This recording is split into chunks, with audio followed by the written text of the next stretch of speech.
akan dengan mudah kita menjalankan organisasi ini. Nah, ya. Kemudian manajemen risiko juga harus ada desain. Didesain cocok dengan organisasi. Ya. Kemudian harus diimplementasikan. Maka desain itu mencakup di dalamnya siapa orang-orang yang akan ditugaskan. Siapa risk management unitnya, siapa risk officernya, siapa risk ownernya. Itu bagian dari kita mendesain manajemen risiko. Karena kita memiliki gaya lingkungan yang berbeda-beda tentunya, maka Bapak Ibu bisa menyesuaikan dengan gaya organisasi kita. Ya. Kemudian dia harus diimplementasikan. Diimplementasikan itu apa? Yang tadi itu. Jangan hanya sebatas report aja.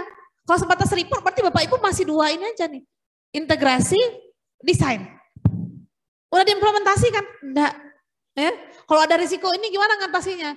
Udah ada, tapi enggak baca, tapi enggak dilakukan gitu.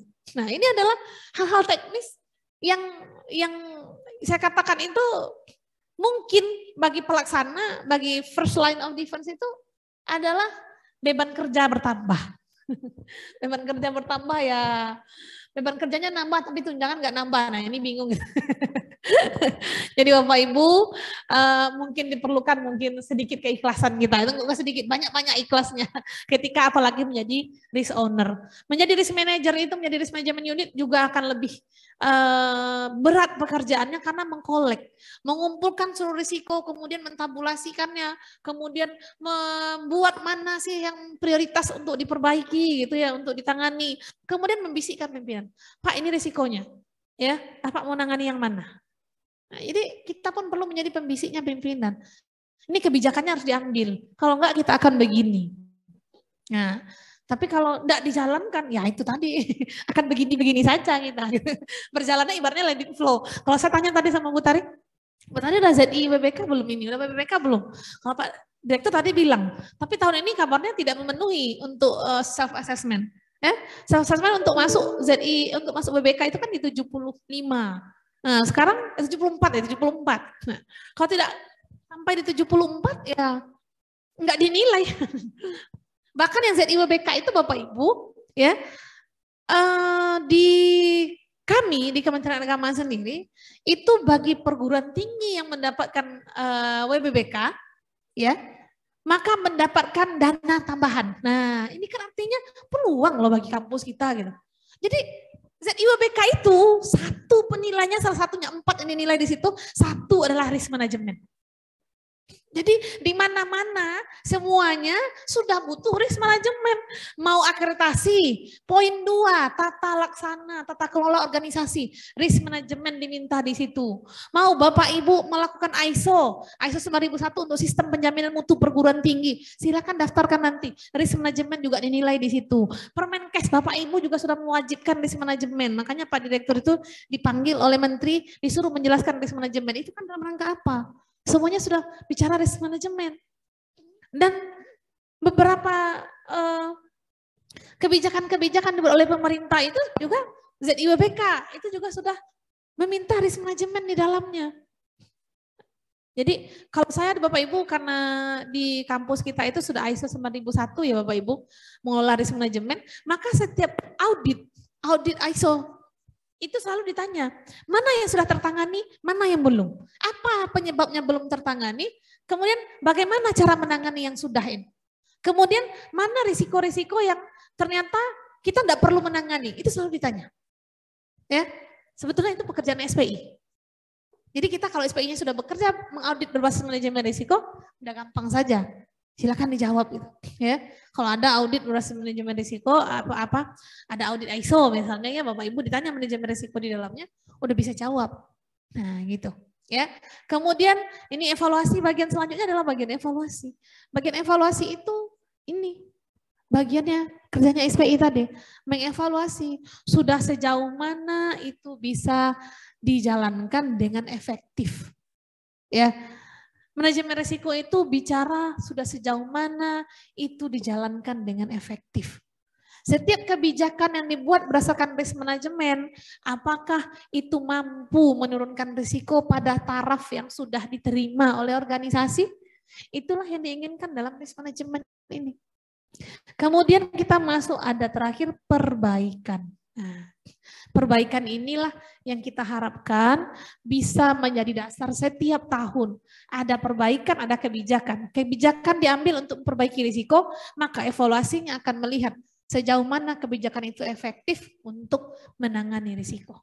Nah, inilah kira-kira untuk kerangka kerja bagi Bapak Ibu yang di Zoom, karena saya nggak memberikan judulnya dari 3 roda-roda ini ya. Itu yang di atas adalah prinsip manajemen risiko. Kemudian yang di samping kiri yang saya bacakan tadi ada kepemimpinan dan komitmen, itu adalah kerangka kerja. Dan yang paling kiri, yang kiri saya ini adalah proses. Proses manajemen risiko. Ya, tidak saja di ISO 31000 2018. Tapi proses manajemen risiko Bapak Ibu boleh lihat COSO misalnya. Ya, Australian New Zealand, ASNZN, ya ASNZS. Bapak Ibu boleh lihat, seluruh mengadop proses manajemen risiko yang sama. Bedanya adalah di dalam manajemen risiko ISO 31000, kita sudah sampai ke tahap reporting and recording, pencatatan dan pelaporan. Kalau di standar ISO yang lain, manajemen risiko yang lain, kita baru sampai pemantauan dan tinjauan. Ya, sehingganya risk management based on ISO 31000 ini itu dianggap sudah yang paling cocok untuk diterapkan di seluruh organisasi. Saya sampaikan sama Bapak Ibu tadi, saya tidak hanya mendampingi perguruan tinggi, kementerian, saya ada di Kementerian Hukum dan HAM, itu Inspektorat Kementerian Hukum dan HAM, bekerja sama dengan, saya punya lembaga konsultan ya Bapak Ibu. Jadi selain dosen saya mengajar, selain dosen yang mengajar di kampus, saya juga punya lembaga konsultan manajemen risiko dan juga memiliki usaha untuk ISO 9001 ya. Jadi yang beberapa yang kami dampingi itu ada Kementerian Hukum dan HAM itu inspektoratnya, Inspektorat Kementerian Hukum dan HAM. Kemudian untuk Komisi Yudisial, ya Bapak Ibu, Komisi Yudisial itu juga training kita.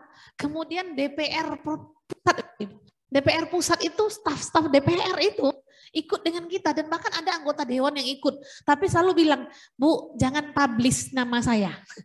Karena anggota dewan DPR RI selalu bilang, Bu saya kasih nama lain di dalam Zoom ini. Jangan publish saya siapa. Oh ya udah Pak, nggak apa-apa gitu ya. Karena memang ada beberapa yang mereka nggak mau dipublish. Kan saya pengen tahu Pak, nggak apa-apa saya pengen lihat wajah Bapak.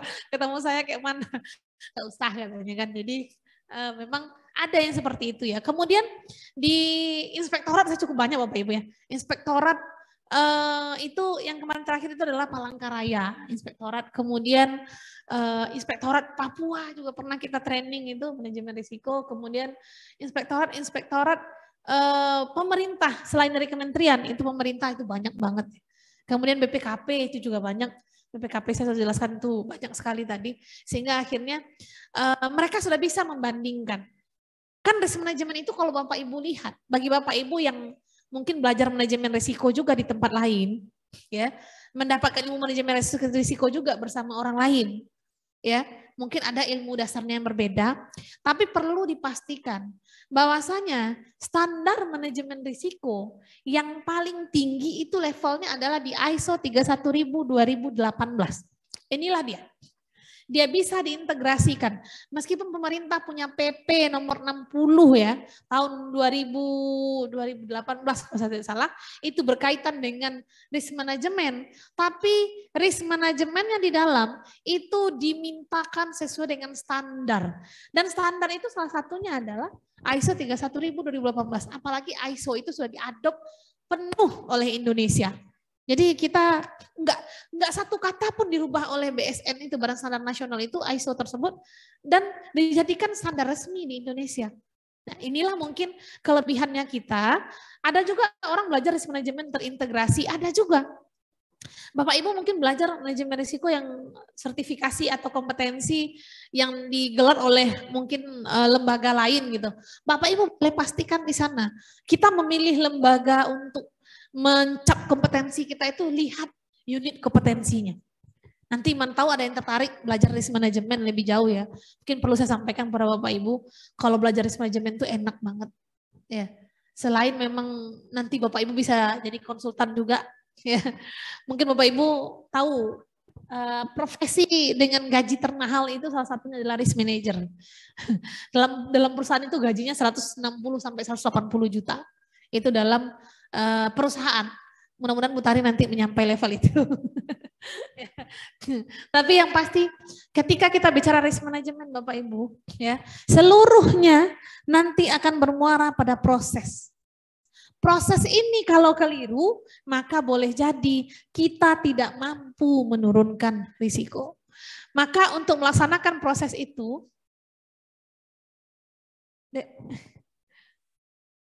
kok nggak connect? Iya, itunya nggak connect. Coba. Oh, udah. Nah, tuh. Oke. Nah, dari proses manajemen risiko itu Bapak Ibu, proses yang pertama adalah komunikasi dan konsultasi. Saya sampaikan, komunikasi dan konsultasi itu adalah kemampuan Bapak Ibu ngomong. Yakin saya. Ya. Kalau orang lagi mumet ditemuin pasti marah. Ya. Lagi banyak masalah ditemui, mana manajemen risikomu, ngamuk yang ada. Maka risk management itu berawal dari proses komunikasi dan konsultasi. Carilah momen-momen yang tepat, kemudian konsultasikan. Dan penting itu komunikasikan. Karena apa? Kita tidak selesai sama kita masalah kita tuh sendiri. Komunikasikanlah dia. Ya, maka dari tahap komunikasi dan konsultasi kita masuk ke tahap yang kedua dalam proses manajemen risiko. Apa tahapnya itu adalah kita menentukan lingkup konteks dan kriteria. Menentukan lingkup konteks dan kriteria Bapak Ibu, itu menunjukkan organisasi punya batasan-batasan waktu. Kita punya mungkin kalau di kampus punya Renstra ya Bapak Ibu, rencana strategis. Berapa tahun? 5 tahun, 4 tahun? Ya, jangka pendek, jangka panjang berapa tahun. Maka kita bisa membuat lingkup analisis risiko ini apakah selama 5 tahun atau 4 tahun atau tahunan. Bisa saja. Ya.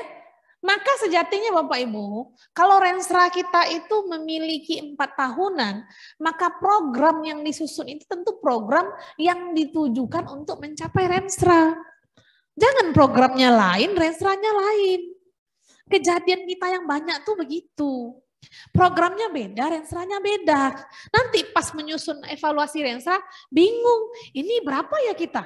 Contoh saja, kalau di kami itu Bapak Ibu ya, di Renstra itu ditargetkan dosen menjadi guru besar sekian. Tapi upaya menjadikannya guru besar tuh nggak diikuti dengan program. Maka pertanyaannya, bisakah jadi guru besar? Itu namanya omong kosong. Ya. Tapi kalau sudah kita buat dosen jadi guru besar dalam Renstra, maka tugasnya kita sebagai pembuat program, buatlah program-program yang memang bisa mengarahkan kita mencapai guru besar itu. Siapa yang mau dituntut? Kalau perlu, kampus ini harus bisa menunjuk. Ya, menunjuk 1 orang. Tadi saya lihat 10 orang dokter di kampus ini. Maka beri tes, tunjuk. Kita dalam Renstra itu punya target guru besarnya 5 orang misalnya tahun ini. Tunjuk saja langsung. Utari harus jadi guru besar hari ini, tahun ini misalnya kan. Maka tugasnya itu apa hal-hal yang bisa menjadikan kita guru besar? Analisis. Butuh apa? Apakah direktur harus menyiapkan kebijakan, menyiapkan uang untuk percepatan guru besar ini? Ya harus didukung dengan itu. Jadi anggaran kita itu dia tidak melenceng ke arah lain, yang jelas-jelas tidak mendukung program. Ya, Bapak Ibu. Kemudian kita bicara lingkup konteks. Ya, konteks kita itu kita harus memikirkan internal organisasi kita bagaimana, eksternal organisasi kita bagaimana, karena organisasi kita itu pastinya tidak hanya kita yang akan memanfaatkannya. Kita punya pengguna, kita punya orang lain yang akan memanfaatkan kita. Maka dengan adanya seperti itu kita harus bisa mengukur sejauh mana risiko yang kita atasi ini berdampak kepada konteksnya kita. Kemudian kriteria risiko. Nah ini mudah-mudahan nanti di siaran ulangnya nanti seluruh pimpinan menyimak ya Bapak Ibu. Karena kenapa? Level kriteria risiko dalam proses manajemen risiko tuh proses yang kedua adalah penentuan lingkup sampai dengan kriteria. Maka level kriteria risiko yang saya tekankan di sini, kriteria itu terdiri dari dampak dan peluang. Itu harus diingat. Risiko kita itu tinggi dan besarnya itu tidak melulu dari dampak yang kita tengok, tapi dari peluang terjadinya risiko. Ya, maka kombinasi peluang dikalikan dengan dampak itu menjadilah dia level risiko kita. Maka persoalan dampak dan peluang ini, ISO mungkin kalau Bapak Ibu mengadopnya ISO, itu levelnya kita sudah di level 5. Level 1, level 2, level 3 sampai level 5. Kalau masih Bapak Ibu, ada nggak yang levelnya lebih kecil Bu? Ada. Yang level lebih kecil itu ada di ISO 31000-2009 nih Bapak Ibu ya. 2009 itu levelnya cuma 4. Jadi risiko itu level peluangnya ada 4, level dampaknya juga ada 4. 4 itu sebetulnya membuat kita agak bebas bergerak. Tapi bebasnya kita bergerak itu justru malah tidak menginginkan kita mengendalikan risiko jadinya. Karena kenapa?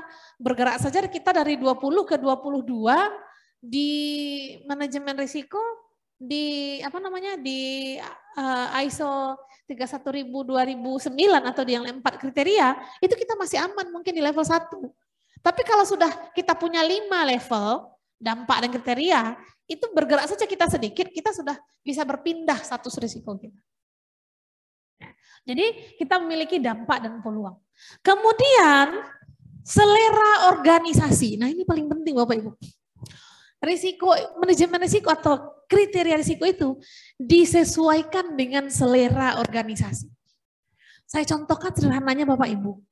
Bapak Ibu ketika pulang ya, terus hilang uangnya 100.000. Mungkin rasanya akan berbeda dengan para mahasiswa yang kehilangan uang 100.000. Ya, kita yang sudah punya penghasilan, meskipun agak berat, tapi mungkin gak akan nangis. Ah sudahlah, rezeki orang. Tapi kalau mahasiswa yang notabene-nya minta sama orang tuanya, apalagi 100.000 itu jajan seminggu, terus hilang pula, itu bagi dia kiamat Bapak Ibu. Saya mau makan pakai apa 1 minggu ini? Gitu. Nah itu menunjukkan selera risiko. Maka organisasi punya selera risiko sendiri. Kapan dia dikatakan high risk, kapan dia dikatakan low risk, itu selera organisasi. Ketika terjadi 1 kali kegiatan, contoh mahasiswa Bapak Ibu tidak diwisuda, misalnya masuk 100 orang, keluarnya cuma 50 orang misalnya. Apakah Bapak Ibu mengatakan yang tidak keluar ini berisiko tinggi atau rendah? Itu seleranya Bapak Ibu. Seleranya kita yang mengatakan, kalau di tempat saya mungkin 50 orang yang tidak lulus itu risikonya besar. Karena kenapa? Akreditasi menilai jumlah persentase mahasiswa yang masuk dengan keluar itu minimal di 80%. Artinya apa? 100 masuk minimal 80 sudah wisuda tepat waktu. Meskipun rank wisuda itu ada yang ada paling lama di 4,5 tahun. Makanya bisa menutup yang tamat 3,5, kemudian ada yang tamat 4,5. Jadi rata-ratanya nanti ada di 4 tahun. Itu kita perlu selera organisasi. Kemudian yang paling penting adalah itu wewenangnya pimpinan. Jadi persoalan ketika kita hilang uang 100.000 itu, pimpinan mengatakan kita berada pada risiko yang levelnya 3, maka mau nggak mau Bapak Ibu semuanya ngomong levelnya 3. Jadi nggak ada judul Pak Direktur bilang, saya nggak tahu ini kok kenapa begini. Nggak bisa, karena itu wewenangnya Bapak. Ya. Level 1, 2, 3 itu wewenangnya pimpinan menentukan. Syukur-syukur Alhamdulillah hari ini UPR bikin sendiri, tapi salah. Ya, tidak benar Ibu, dikonsultasikan lagi. Kapan risiko itu dikatakan di level 1, kapan 2, kapan 3, kapan sampai 5. Dikonsultasikan, apakah ketika renstra tidak tercapai 50% itu berdampaknya 3 atau berdampak 2 atau berdampak 1 atau berdampak 5, itu dikomunikasikan dengan pimpinan. Maka pimpinan memiliki wewenang untuk menentukan berapakah posisi risiko yang ada pada masing-masing level. Jadi nggak ada judul pimpinan nggak tahu. Ya, Bapak Ibu nanti calon-calon pimpinan selanjutnya nggak ada judul Bapak Ibu nggak tahu dengan selera organisasi, dengan kriteria risiko. Karena kita yang tentukan. Ya, makanya buatlah mungkin kriteria risiko itu levelnya renstra.